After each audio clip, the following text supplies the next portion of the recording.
محمد وعلى آل محمد كما صليت على إبراهيم وعلى آل إبراهيم إنك حميد مجيد اللهم بارك على محمد وعلى آل محمد كما باركت على إبراهيم وعلى آل إبراهيم إنك حميد مجيد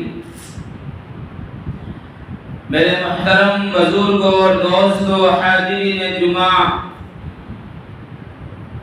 تمام طرح کی بڑائی بزرگی اللہ تبارک و تعالی کے لیے ثابت ہے، جو تمام جہانوں کا خالق اور مالک ہے، رازق ہے۔ اس کے بعد تمام انبیاء علیہ الصلوۃ والسلام کے اوپر درود ہو، سلام ہو، خصوصی طور پر جناب محمد عربی صلی اللہ تعالی علیہ وسلم پر۔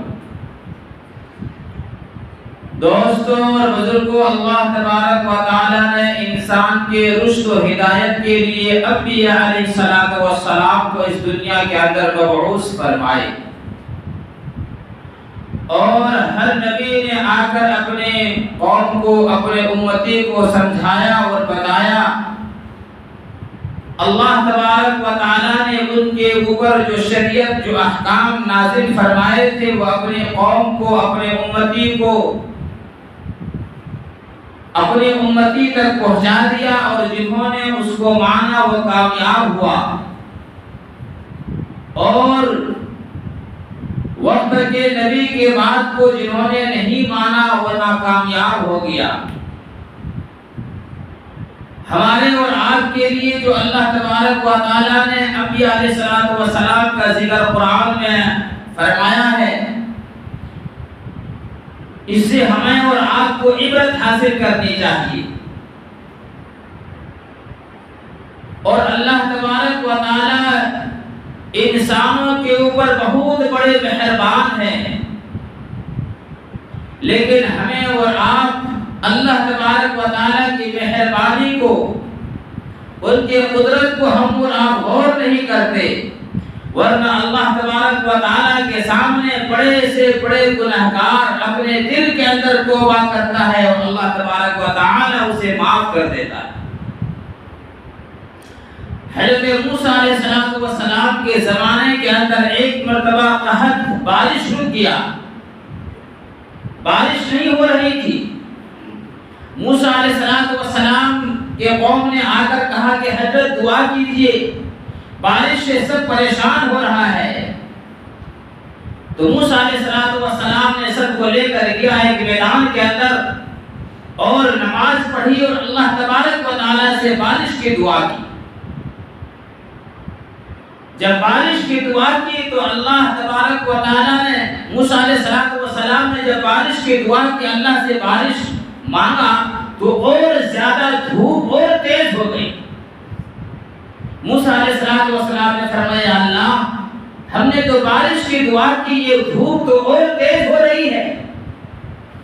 اللہ تبارک و تعالی نے فرمایا کہ موسیٰ، اس مجلس کے اندر، اس میدان کے اندر جو ہزاروں کئی ہزار کی جو تعداد میں لوگ بیٹھے ہیں، اس مجلس کے اندر ایک گنہگار آدمی بیٹھا ہے، اور ایسا گنہگار ہے جو 40 سال سے میرے نافرمانی کر رہا ہے۔ 40 سال کی عمر میں اس کے نام اعمال کے اندر ایک بھی نیکی نہیں ہے۔ جب تک کہ وہ اس مجلس کے اندر بیٹھا رہے گا، بارش نہیں ہوگی۔ آپ حیران کریں کہ وہ انسان یہاں سے اٹھ کر جائے جبھی بارش برسے گی۔ دوست اور بزرگوں، موسیٰ علیہ السلام نے فرمایا، کون ہے وہ گناہگار، وہ کون بندہ وہ گناہگار ہے جو 40 سال سے اللہ تبارک و تعالی کا نافرمان ہے، وہ اسی مجلس کے اندر بیٹھا ہے، وہ یہاں سے چلے جائے جبھی اللہ تبارک و تعالی بارش کو برسائے گا، ورنہ سب پریشان ہو جائیں گے بارش کی وجہ سے۔ انسان بھی پریشان، جانور بھی پریشان، ہمارے کھانے پینے کے اگنے والے چیز بھی بارش کی وجہ سے خراب ہو جائے گی۔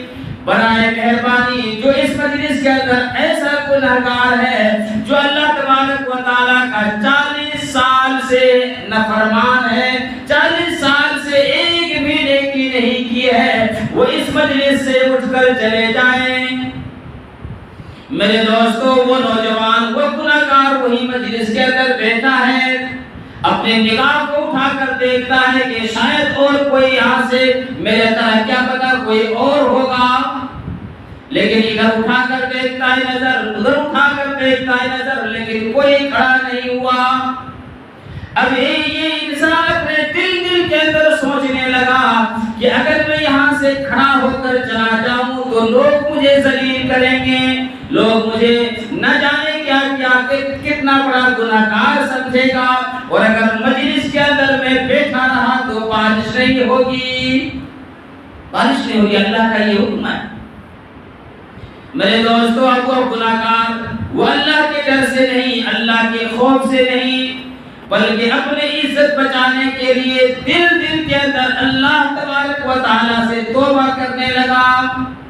کوئی نماز نہیں پڑھی، کوئی وضو نہیں کیا، بلکہ دل کے اندر کہنے لگا، اے اللہ، میں اپنی تمام پچھلے گناہوں کے لیے توبہ کرتا ہوں، آج اگر یہاں سے میں اٹھ کر چلا جاؤں گا تو کتنا میں ذلیل ہو جاؤں گا، اور یہاں اگر میں بیٹھا رہا تو بارش نہیں ہوگی، اس لیے میں اللہ میں توبہ کرتا ہوں، آج کے بعد میں دوبارہ کبھی گناہ نہیں کروں گا۔ اپنے دل کے اندر انہوں نے 2-4 سیکنڈ کے اندر یہ دل کے اللہ تبارک و تعالیٰ سے بات کرنے لگا، صرف زبان سے کہا، یا اللہ میں توبہ کرتا ہوں، صرف دل سے میں توبہ کرتا ہوں، آئندہ میں کبھی ایسا گناہ نہیں کروں گا۔ بارش برسنا، بادل اٹھی اور بارش برسنا شروع ہو گیا۔ موسیٰ علیہ السلام حیران اور پریشان، یا اللہ، مجلس سے تو کوئی انسان ابھی اٹھا ہی نہیں ہے، اور بارش کیسے برسنے لگی، بارش ہو رہی ہے، آپ نے تو فرمایا کہ جب تک کوئی انسان وہ گناہگار یہاں سے تو اٹھا نہیں، یہ بارش کیسے ہونے لگی؟ اللہ تبارک و تعالیٰ نے فرمایا، موسیٰ، جس کے لیے بارش رکی تھی اسی کے بدولت بارش ہو رہی ہے، اسی کے بدولت بارش ہو رہی ہے۔ فرمایا، یا اللہ، یہ کیسا؟ فرمایا، انہوں نے توبہ کر لی، میں نے صلح کر لی، انہوں نے توبہ کر لی، مجھ سے معافی مانگ لیا اور میں نے صلح کر لی۔ موسیٰ علیہ السلام نے فرمایا کہ اللہ، میں اس انسان سے ملنا چاہتا ہوں، میں اس انسان کو، میں اس بندے کو دیکھنا چاہتا ہوں۔ اللہ تبارک و تعالیٰ نے فرمایا، موسیٰ، جب وہ گناہگار تھا تب میں لوگوں کے سامنے اس کو ظاہر نہیں ہونے دیا، اب تو وہ میرا بن گیا ہے، اور میں ہی کہتا ہوں کہ لوگوں کو ایک نہ کھولو، اور میں لوگوں کو ایک کیسے دکھاؤں؟ تو دوستو، اللہ تبارک و تعالیٰ اتنا بڑا غفور رحیم ہے، ایسے رحیم و کریم ہے۔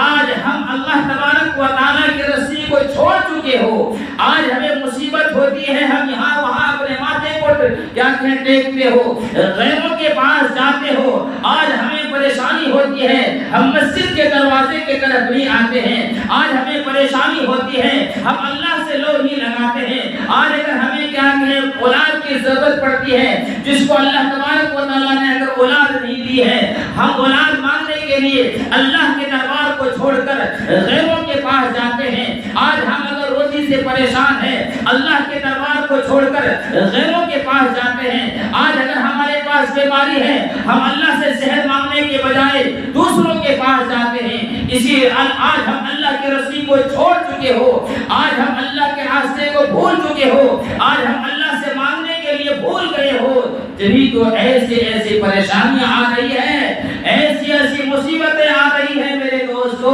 آج ہمیں اور آپ کو کہنے میں اس بات کو شرم آتی ہے کہ ایک مسلمان ہو کر ہمارے اوپر ایسی مصیبتیں آ رہی ہیں۔ آج لوگ کھلے اعلان کر کے کہہ رہے ہیں کہ ہم اتنے دنوں کے اندر ہماری حکومت آئی، ہم نے مسجدوں سے لاؤڈ اسپیکر کو نکال دیا، آج ہم لاؤڈ اسپیکر و اذان کو لاؤڈ اسپیکر سے دینے کے لیے بند کر دیا، اور اب کہنے لگا اب اگر ہماری سرکار آئے گی تو مسلمان بھول جائے گا کہ اذان کسے کہتے ہیں۔